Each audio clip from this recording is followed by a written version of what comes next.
How to create a capability model. Many businesses are continuously transforming themselves to adapt to the future.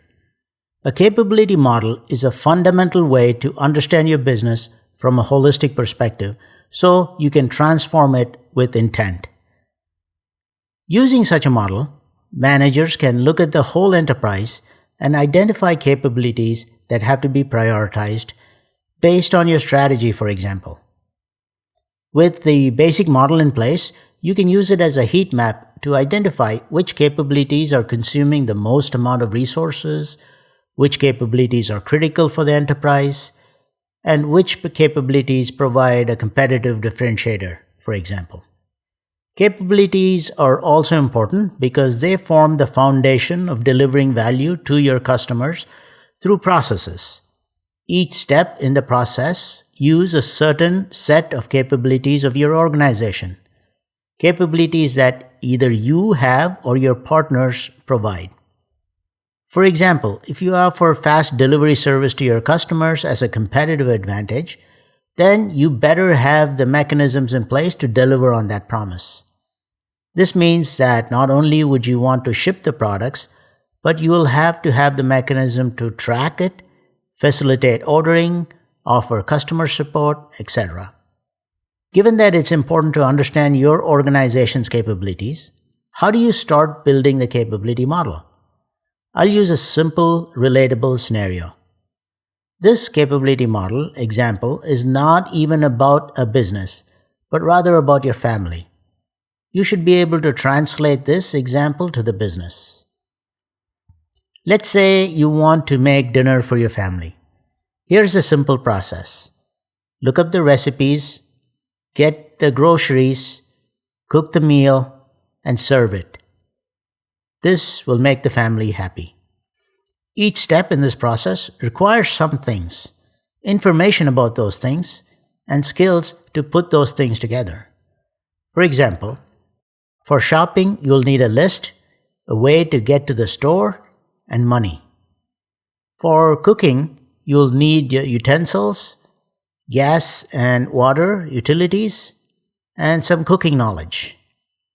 To make sure you have all this, you'll have to manage information about these things. For example, you need a list for grocery shopping. You need to know how much money is in the bank and how much you can afford to spend. And you need to know how much gas is in your car to get you back and forth. I'll stop here, but you get a sense of the information that you'll need to manage each of these things. The ability to do these tasks and to be able to manage these tasks with the information you have is what constitutes a capability. Now, putting these capabilities together in a certain order, you can execute a process that results in a good meal for the family. In other words, the capabilities are pulled together in the context of a process to deliver value. This is exactly the same thing that happens for a business. To deliver value to your customers, you identify what processes deliver such value and build in the capabilities within your organization to execute the different steps in that process.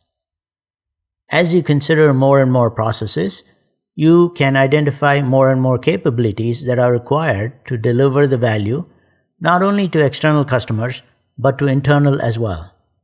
Many of these capabilities will be used across different processes. One nuance that I glanced over was that not all capabilities are at the same level. As you work through them, you'll get a sense of how big or how small a capability is, and you'll start breaking down the capabilities into smaller components that form the larger capability. That's what makes up the different levels in the capabilities. Typically, organizations define capabilities at levels 1 to 3, which gives them enough granularity to look at a reasonable level of detail as well as the big picture. If you want my help with your architecture or AI strategy, please reach out. We help organizations architect their capabilities from concept to implementation so your organization can transform and thrive in the future. Thanks for watching, and please sign up for more value at drrajramesh.com. Thank you.